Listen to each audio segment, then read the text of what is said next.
There we go. Good morning. Welcome to Reading the Science of Mind in 1 Year.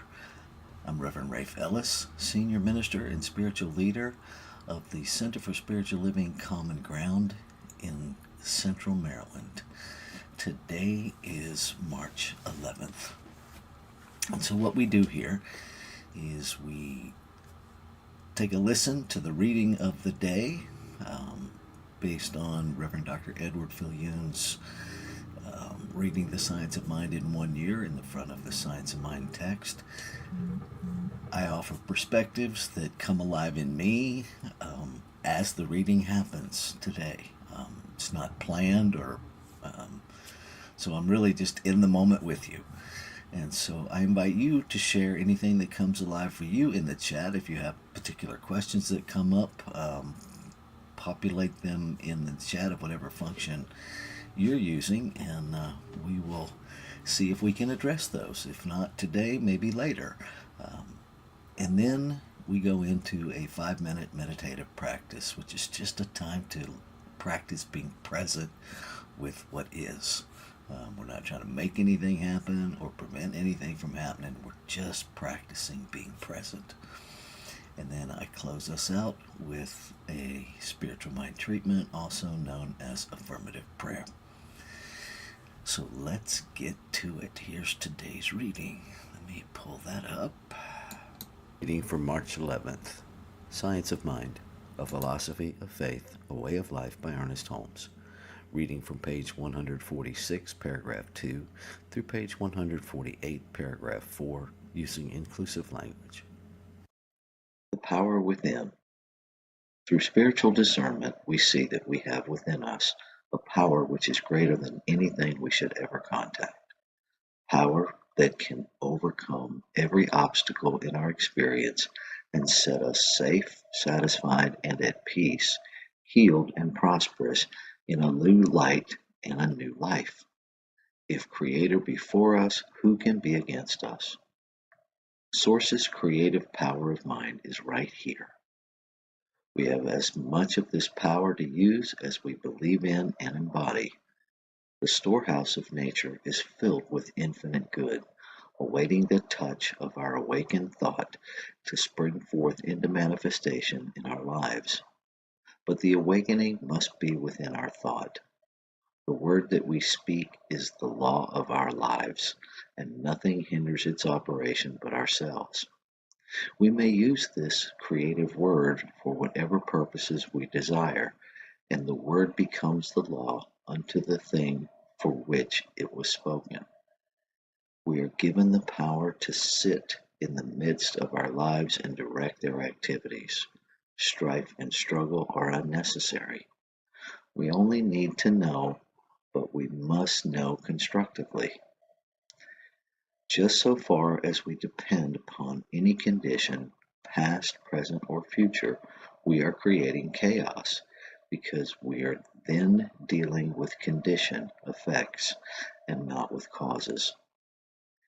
Could we but comprehend the fact that there is a power that makes things directly out of itself by simply becoming the thing it makes, could we but grasp this greatest truth about life and realize that we are dealing with a principle scientifically correct and eternally present, we could accomplish whatever it is possible for us to consider.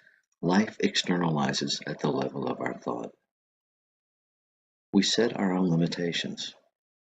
Do we desire to live in a world peopled with friends who love us, surrounded by things beautiful and pleasing? There is but one way, and this way is as certain as the sun shines. Daily we must control all thought that denies the real, affirm the divine presence within us. Then, as the mist disappears before the sun, so shall adversity melt away before the shining radiance of our exalted thought. The prodigal son remained a prodigal as long as he chose to do so. When he chose to, he returned to his father's house and was greeted with outstretched hands. So shall our experience be when we return to the world which is perfect. There will be something that will turn to us. We shall behold a new heaven and a new earth, not in some faraway place, but here and now. Act as though I am and I will be. The Spirit of truth will lead us into all good. This is the high road to the fulfillment of our lives. There is then no limitation outside our own ignorance, and since we can all conceive of a greater good than we have so far experienced, we all have the ability to transcend previous experiences and rise triumphant above them, but we shall never triumph over them while we persist in going through the old mental reactions. Understanding. Before we attempt to improve our conditions, before we proceed further on the subject of healing, it is necessary that we be certain in our own minds that thought is creative, as upon this basis our entire superstructure rests. Since spirit creates by contemplation, purely mental action, then everything in the manifest world is some effect of its thought. Our own minds are an expression of the divine mind and must be of the same essence. That we find ourselves in an undesirable condition in the face of all this is merely proof that we have limited ourselves by our very freedom. Shall we not then reverse our thinking and take for our starting point the inherent nature of mental powers? We have gone far in the right direction when we have determined that creation could have originated only in intelligence, and have realized further that our own mental power must be the same kind with the creativeness of God.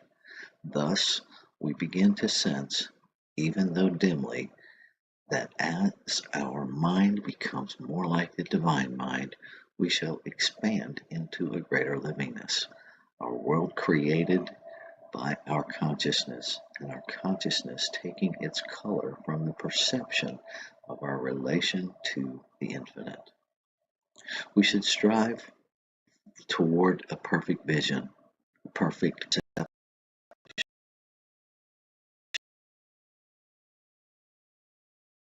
perception.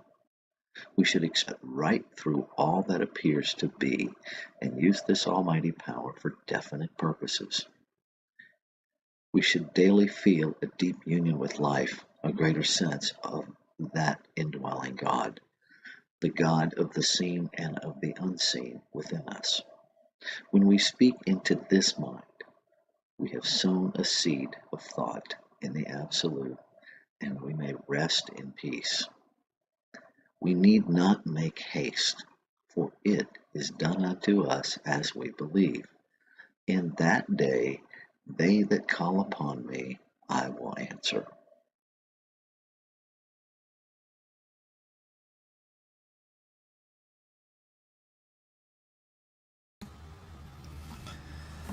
All right, let's take a breath for just a second.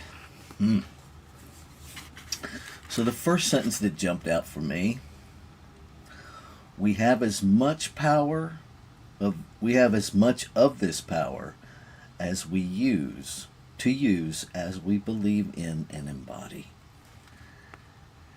That's not saying the power isn't present. It's just recognizing that if we don't tap into it, if we don't recognize it, we can't use it. It's like the example of electricity. Right? Electricity has always existed.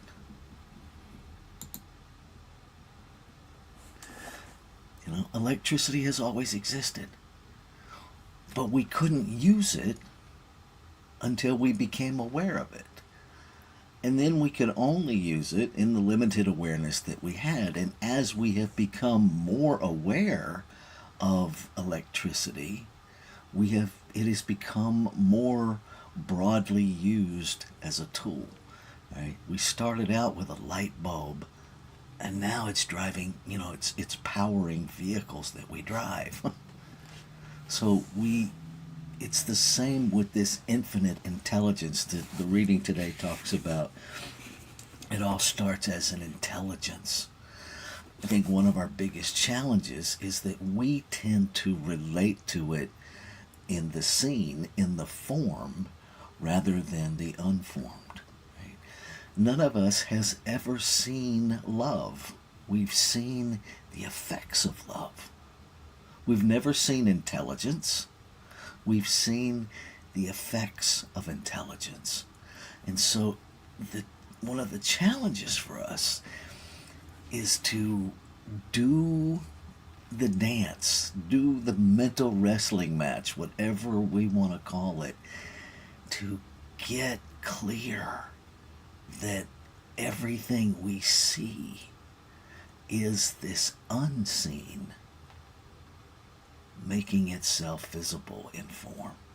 Now, when we relate that back to the quantum field, and I am no quantum physicist, and as Amitka Swami taught us in ministerial school, anybody who tells you they understand quantum physics doesn't understand quantum physics. Right?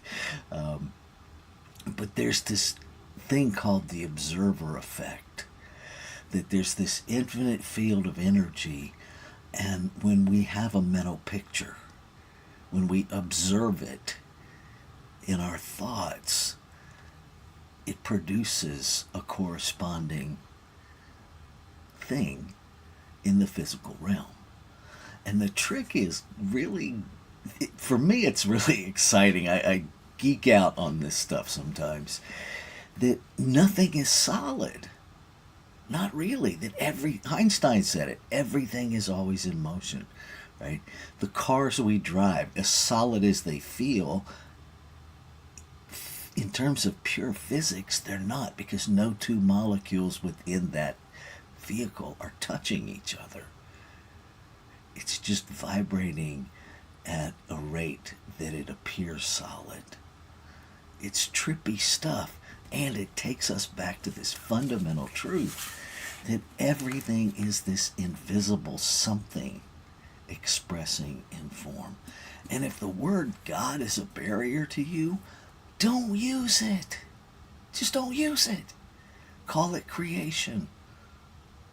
Call it energy. Call it the absolute. Call it the great mystery. Call it whatever works for you, because ultimately none of the names we use is accurate in capturing all that it is.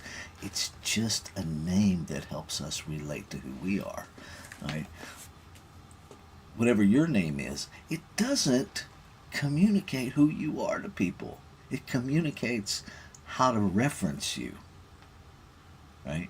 The name Rafe doesn't tell you who I am. It just tells you that's my name, and if you want to get me from across the room, you say, "Hey, Rafe," and I'm likely to turn around. That's all the name does. That's all it does.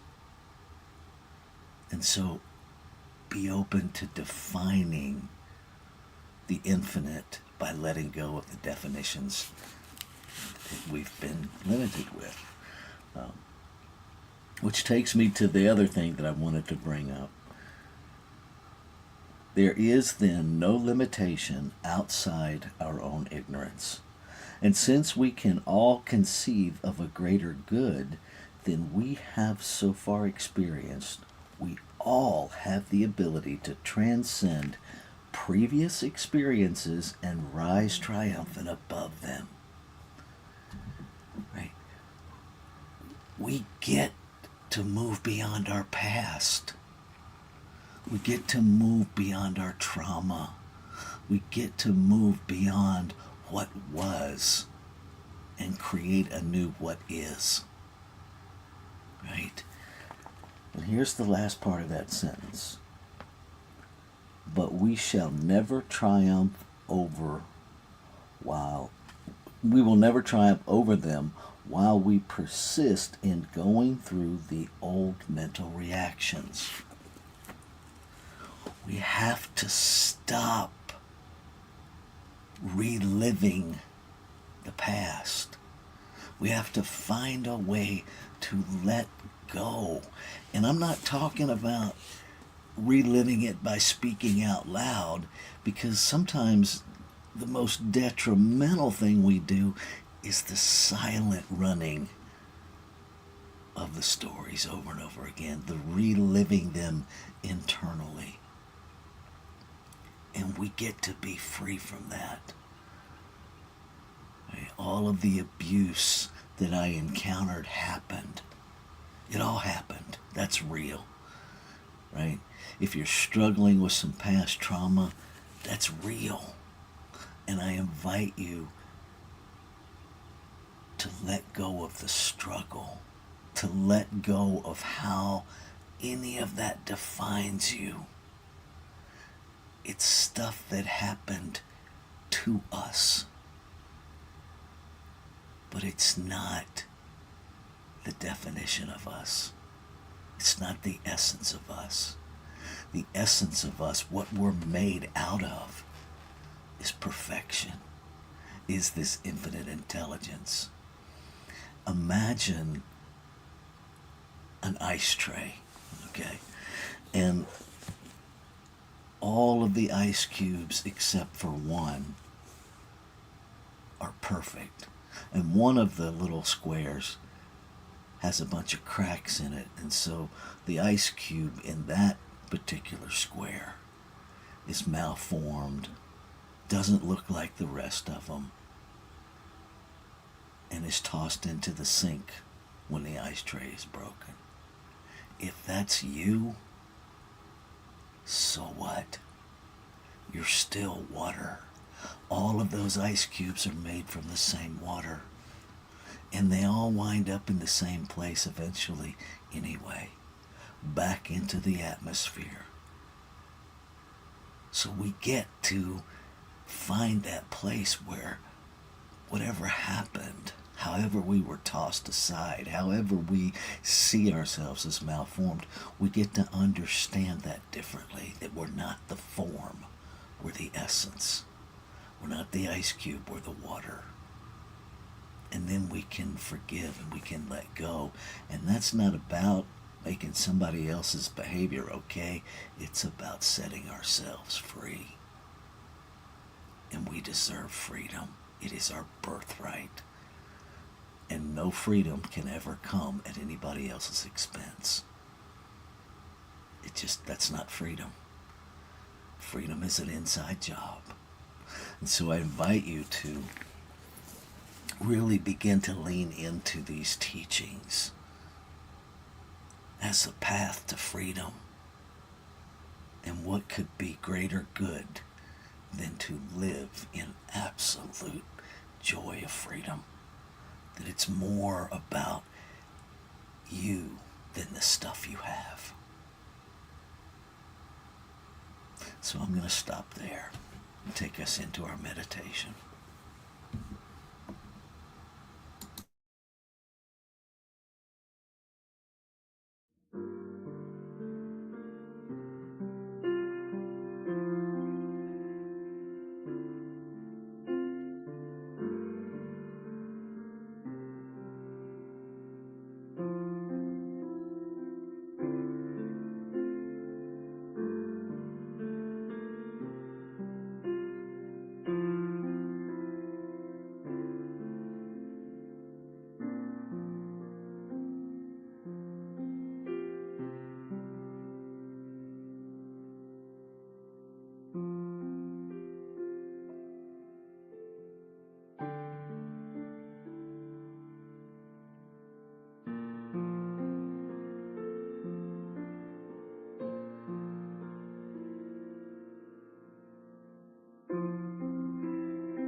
And as I breathe,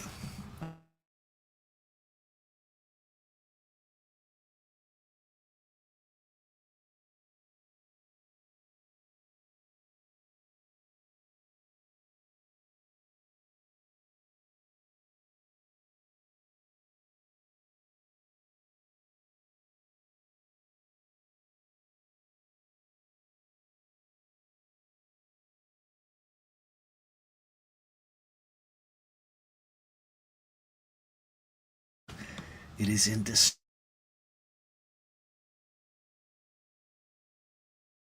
A thing. It is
active.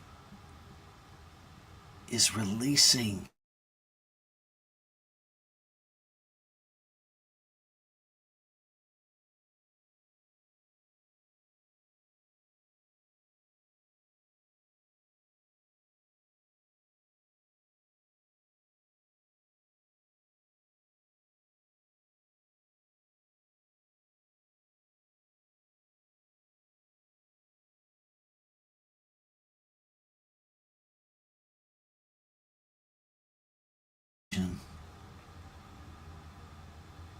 But a new thought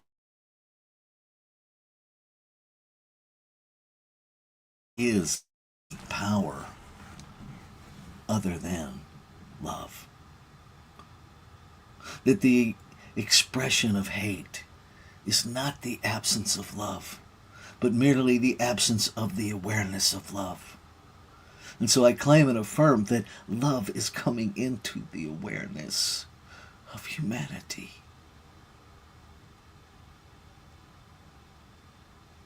That peace already exists, is already present, and that everything that is not peaceful is rising to be neutralized. That there is no desire within to seek to eliminate war, but rather to illuminate peace.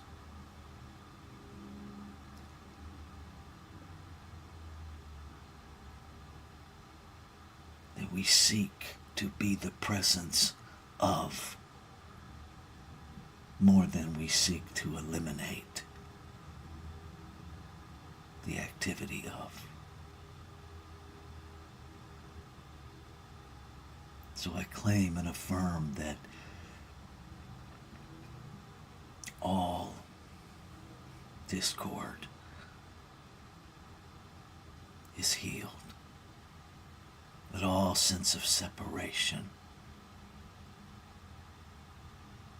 is healed simply by recognizing the truth of one power, one substance, and the intentionality of diverse, intentional, one-of-a-kind, never to be repeated desires of this infinite allness to experience itself in the infinite possibility of itself. That every expression is whole, perfect, and complete.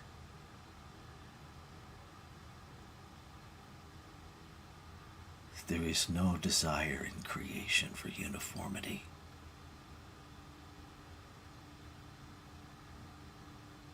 And that differences never have ever created separation. I claim and affirm that the healing, that the return to the harmonious operation of one is simple as a thought away. It's as simple as embodiment of what is.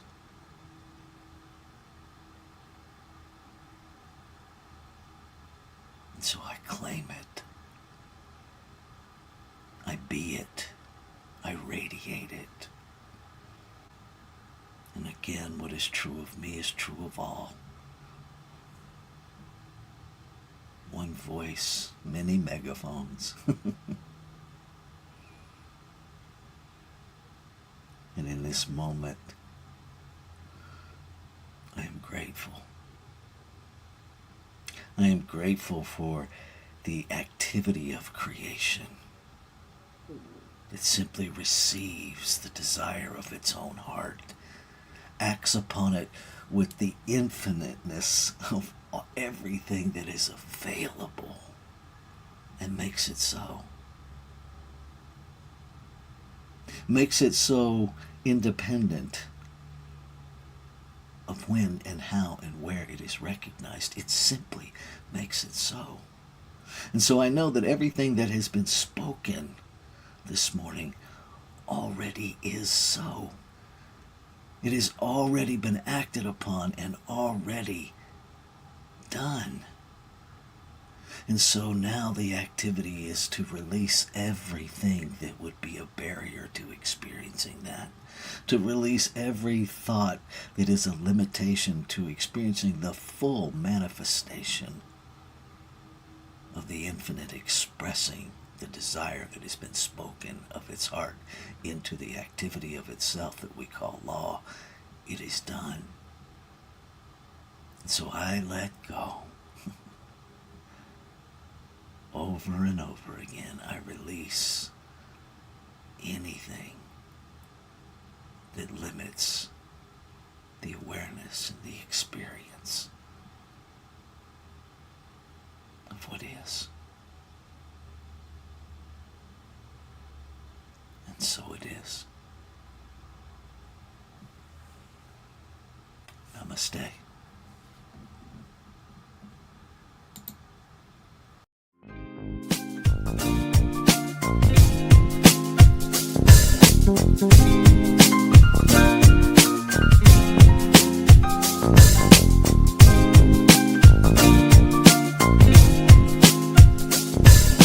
Thank you.